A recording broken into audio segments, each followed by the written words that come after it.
તો ગાંધીનગરના માણસામાં વરસાદથી નુકસાન થયું છે। માણસાના ગુન્મા ગામનો પ્રવેશ દ્વાર તૂટી ગયો। ભારે પવન સાથે વરસાદ થતા પ્રવેશ દ્વાર તૂટ્યો છે। માણસા તાલુકાના લોદરા અને આજોલમાં વરસાદ નોંધાયો હતો।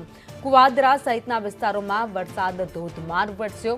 વરસોડા ગામમાં વીજ પોલ નમી પડ્યો છે। વરસાદને પગલે અનેક ગામમાં લાઇટ પણ બંધ થઈ ગઈ છે।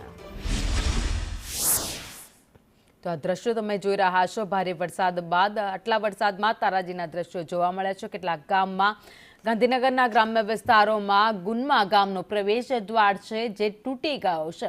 ગત રોજ ભારે પવન અને ત્યારબાદ વરસાદની શરૂઆત થઈ હતી ને વરસાદને કારણે આ પ્રવેશ દ્વાર નમી પડ્યો અને તૂટી ગયો છે। જો કે આસપાસના વિસ્તારોમાં જે વીજ પોલ લગાવવામાં આવ્યા હતા એ વીજ પોલ પણ નમી પડ્યા છે। તો રાજ્યભરના વાતાવરણમાં પલટો અત્યારે જોવા મળી રહ્યો છે। પાકને પણ ભારે નુકસાન થયું છે। અનેક વિસ્તારોમાં જે તૈયાર થયેલો પાક હતો તેના ઉપર વરસાદી પાણી ફરી વળ્યા છે।